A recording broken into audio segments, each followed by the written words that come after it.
What's going on, guys? Welcome back to the Fox Den. Welcome back to the vlog. And tonight, we are going to have a long night. If you saw on Instagram, you saw the previous video, I mentioned the ISR long tube headers. Well, I got ISR long tube headers. We're going to install them. So this is going to be a job from hell. It's probably going to take all night. The main advantage here, though, I have, the headers have already been replaced. I've broken all the bolts loose already. Of course, I tightened them back up afterwards, but a couple weeks ago I broke them loose. So I can get them all out, but it all depends on what kind of mood those studs are in and those threads are in. I did screw up one of the threads already, but I was able to get a new stud in there. Not the way I wanted to do it, but as long as it doesn't have to come out again, it'll be fine. So yeah, it's going to be a big job, but it's going to be so worth it. But this is the most difficult bolt-on mod. So once this is done and over with, it should be just smooth sailing. So guys, we have the G in the garage. This is, like I said, it's gonna be an all-nighter, not gonna be pretty. So I'm really dreading it, honestly. I'm really not looking forward to this at all. We got my guy Khalid coming over. So yeah, what we have here are some studs. There's 2 left with 2 nuts. I probably should have bought more. That's probably gonna bite me in the ass. The ISR headers did come with new nuts and bolts, but I believe they might be too big for my Y pipe, so I picked up some crappy, temporary, cheap hardware store bolts that will do the job for now. So I know you guys want to see these headers, so let's show you. It's a bad lighting, I know, but look at those headers. They're beautiful, and these gain power throughout the entire rev range, so very good headers. Now, we're not going to be wrapping the headers. Just hear me out. We're not going to be wrapping the headers. We're not going to be painting the headers. I was going to paint them, but I just never got around to it. So they're going to go in just like that. I know it's not good. You know, they're going to create a lot of heat. But for right now, that's just how they're going in. I'm sure I'll have them out again for some odd reason. Next time they are out, I will wrap them. But for right now, this is just how they're going in. I'm not playing around with all that. And I don't have time to paint them. I have to get them in tonight. So it'll just be temporary. Just for now. And we'll see you guys when we get started. We're going to get started in a little while here, and we're going to have to get the wheel off, all that stuff for the steering knuckles. So it's going to be a big job, but it is straightforward. It just takes a lot of time. So I'll catch you guys when we get started. Well, good morning, guys. It is the next morning. Decided not to do it last night. So we got the car out here. It'll be much easier than trying to do it in this tight, cramped, messy garage. And yeah, we're gonna get started. Not looking forward to this at all. So the first thing we got to do is take the top of the intakes off, nice and easy. And then I think we're gonna tackle the driver's side first because that's way harder. And then we'll see where we get. But we're gonna unbolt the headers first before I jack the car up. And then once those are unbolted, then we'll really be getting somewhere. So as usual, I'm not gonna film me actually wrenching on the car. I'm just gonna go step by step. Just update you every time I do something. So yeah. Oh man, I am not looking forward to this. I'm really not. Alright, we got the top of the intakes out, so now we're gonna try and get those bolts out of there.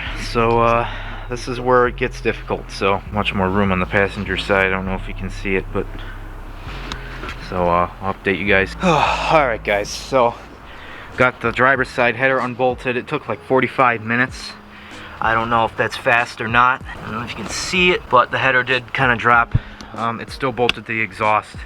We're going to do that after the other side's unbolted. We'll get the car up and unbolt everything. I did drop that back one back there, which is a huge pain. Came out as a stud and I dropped it in there. If I can't find it, that's okay, because I have a new stud we're going to put in there. These are the bolts that came out. 2 of them came out as studs.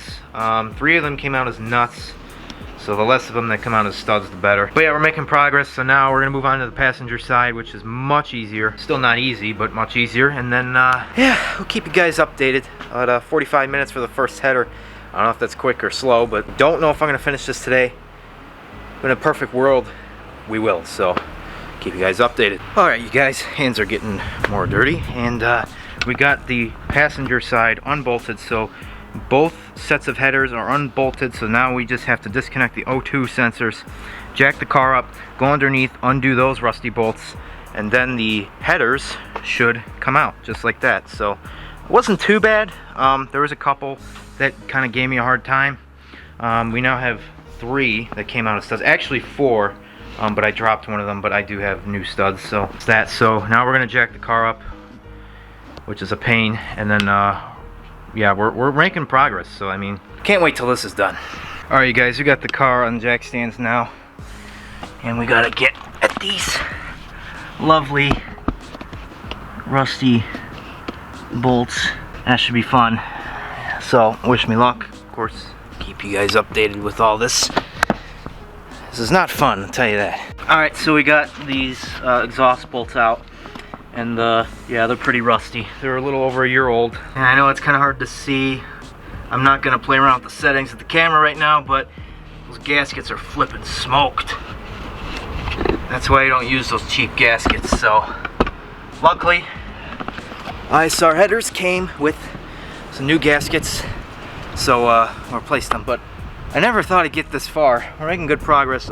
Next step, we're gonna pull out the driver's side header. I'll try to get a shot of that actually. And then we got to undo the steering knuckle, which we'll have to take the wheel off. But we are really making good progress. So let's hope it goes well the rest of the way.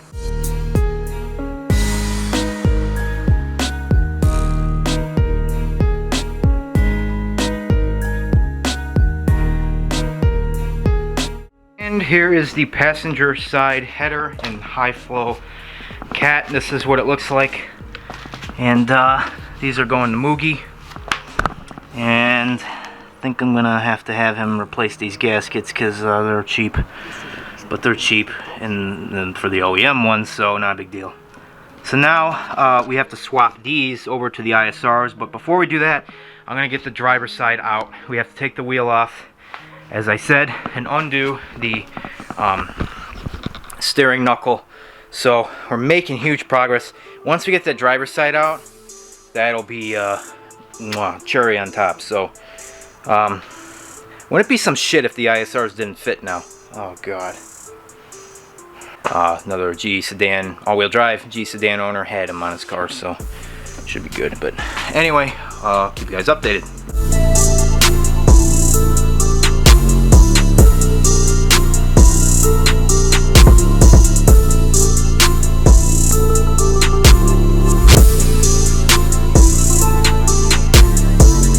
Alright, so we got the driver's side header out. That steering knuckle did not want to come out. I tried spreading the 2 parts of it, and that didn't really help a whole lot. I had to hammer it out. I'm sure getting it back in is going to be fun. But anyway, we got the driver's side header out now. So now we got to swap over these sensors to the ISR headers.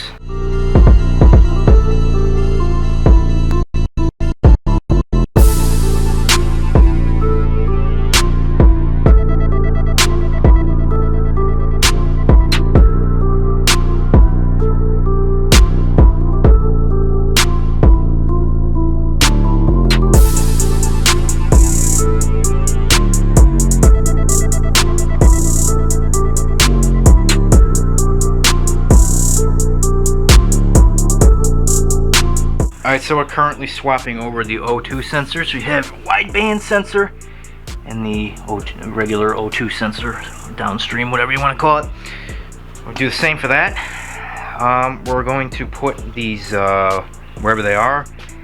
Where are they? The oxygen sensor extensions, we're going to plug those in. And then from there, we got to put in a new stud. And then we're going to hang the gaskets. And then we're gonna try and bolt them up. So if you don't have tools, don't do this yourself. Trust me, this sucks.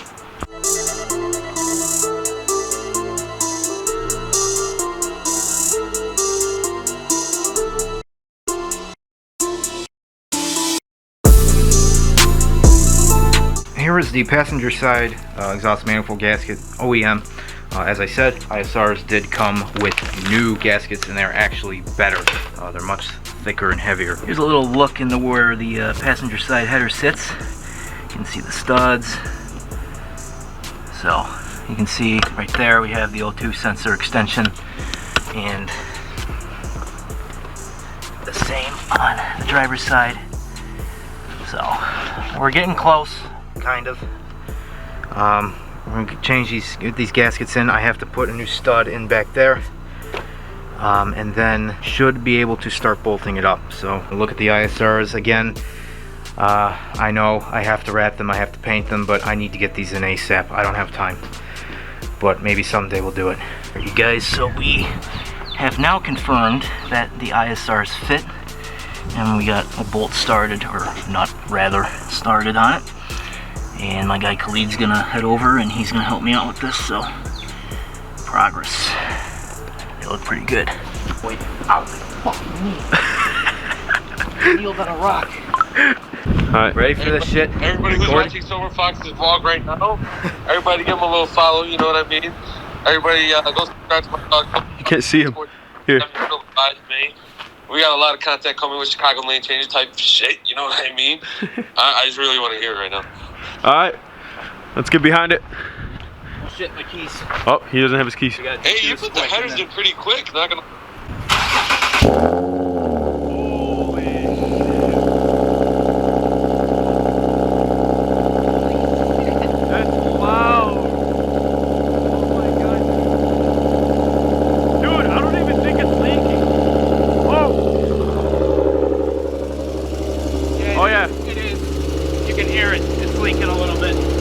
Yeah, it is.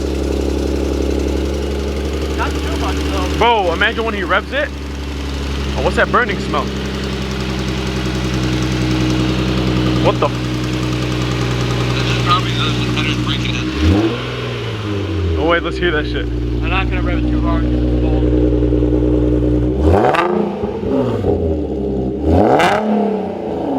Holy shit. Holy fuck. Hell yeah, man. Bro, oh my god. Dude, it sounds so different. Bro, it's so loud. Alright, so it's leaking, but that's because we got two bolts that aren't tightened. I think it was just on this side, so yeah, we gotta get it off these jack stands quick. Alright, let's go ahead and do that. Alright guys, so it's about 5 days later. I kind of stopped filming because I was pretty much losing my mind. So long story short, basically what happened. One of the studs, well, not so much a stud I guess, but you know how the stud goes into the block of the engine? We stripped one of them. And I didn't know what the hell to do. It wouldn't go in, it kept popping out, it just slid in and out. And then somehow, miraculously, I found out that there's a little bit of good thread in there still. We tried a different stud and got it in kind of, but good enough. And we used a bunch of washers, and that got it tightened up, so now it no longer leaks. If you follow my Instagram, you'll know how much it was leaking. It was ridiculous. Just spit all over the place. So basically now it will leak a little bit when the exhaust is cold. You will be able to hear it on cold starts. It just ticks a little bit. But as soon as it gets up to operating temperature, it doesn't leak. It seals up because the metal expands. It's actually not uncommon for that to happen with the exhaust manifold problems. So I've determined that's as good as it's going to get, and that's the end of it. But now we have another problem. One of the O2 sensors are screwed, and not the cheap ones, the expensive ones, the AFR sensors. Long story short, turns out one of the wires came out of one of them a little bit. I just looked at it today, so I got to get those ordered, put those in, then we can get this thing retuned and be done with this project. Don't do it yourself unless you're a mechanic. It's not worth it. Pay somebody to do it for you. You will save yourself so much headache. In the meantime, it's loud. If you follow me on Instagram, you'll know how loud it is. It's crazy. It's actually pretty mellow just driving around, but as soon as you get on it, you'll hear it. Let's get you guys a little rev clip. Not gonna go nuts because we are not getting an AFR reading on one of the sides of the engine, but we can give it a little baby rev for you guys, let you hear it. Now, I haven't driven the car. It's been idling for a couple of minutes. Listen to this idle.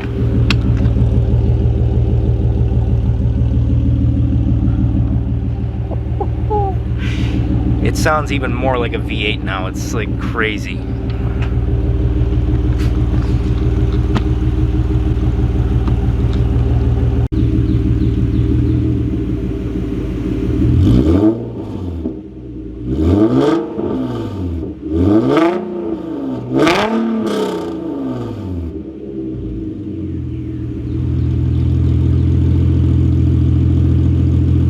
So as you can hear, it has that typical test pipe rattle, which pisses me off a little bit, but it is what it is. It's not as bad as you would hear as on cheaper exhausts or anything like that. There is a little bit of leaking on the bottom flanges that connects to the exhaust for some reason. So we're going to address that when we do the sensors, and that'll fix that, so that should help with that. Also, the flanges are not aligned properly, so that could also be the reason why it does that, but it doesn't matter what exhaust you got, whatever. You put some, if you have a catless exhaust on your VQ, it's gonna make that noise. That's just all there is to it. I don't know why it happens, nobody does. It's just how it is. So anyway, that's gonna wrap it up for this week. I wanna get this all in one video. So when I get the sensors in, we'll check back with you guys, and we will you know, conclude from there whether or not it worked, although it will pretty much. And then after that, we'll get retuned, and we'll get you guys some flame shooting. So yeah, that'll be fun. So we'll see you guys next week. Alright guys, the sensors are in and they are working. So now the car is running tremendously better. It is now able to be driven safely once again, and that's awesome. So at this point, I am waiting to hear back from Modsef. I still haven't heard from him. So the car definitely needs a retune. I had it up to about 6K today. I don't want to go nuts with it without the retune. And I didn't notice a huge difference yet. The headers are just one of those mods that you really kind of have to have a tune for, because the real gains for long tube headers on these cars really come in with a tune. So once we get it retuned, I guarantee you this car is going to really wake up even more. You know, going from the stock headers, high flow cats, to long tube headers, catless, that's a pretty big difference, especially as loud as it is now. So yeah, that's a really different exhaust setup now, so it really desperately needs a retune. So with that being said, we're not really going to be able to get you guys any flybys or really crazy pops and revs just yet. That will be an upcoming video very soon. Once I get the retune, I'll have my guy Khalid help me out and film a video. We'll get some flybys. We'll do like another exhaust video, like the Motordyne exhaust video. We'll include GoPro footage on the bumper so you can hear it. If by then we're shooting flames, I'll even get a little night shot of with the GoPro on the exhaust tip, shooting some flames. So that should be pretty cool. It's loud. It's very loud, pretty mellow, just driving normal. But as soon as you get into it, it screams. It's a very loud exhaust setup. So if you're thinking about doing this and you have a Motordyne, keep in mind it's extremely loud. You really have to be able to tolerate a loud car like me to have this setup. The next best thing would be the ARC exhaust with these headers. So just bear that in mind. It's very loud, and don't do it yourself. Pay a shop. Trust me, just pay a shop. It's not worth messing with yourself. Anyway guys, that's going to wrap up today's video. Hope you enjoyed. I certainly didn't enjoy it. Oh my god, this last week has been hell. I was literally sick to my stomach for a few days when I thought the threads in the block were fucked, and they kind of are, but they're good enough to be able to do what I did and I drove it today, and I haven't had any issues so far with it, so hopefully it'll be all good. So that's going to wrap up today's video, guys. Hope you enjoyed. Don't forget to subscribe and join the Fox Pack today. Hit the bell notification to be notified when we do something stupid. Make sure you follow me on Instagram at SilverFoxG37 and our racing club at SilverFox Racing Group. You guys, we got the headers in, and be on the lookout for an upcoming video. We'll shoot some flames. Yeah, I'll get you guys some really loud exhaust noises. So remember, life is too short to stay stuck, and it's only legal if you get caught. Stay foxy.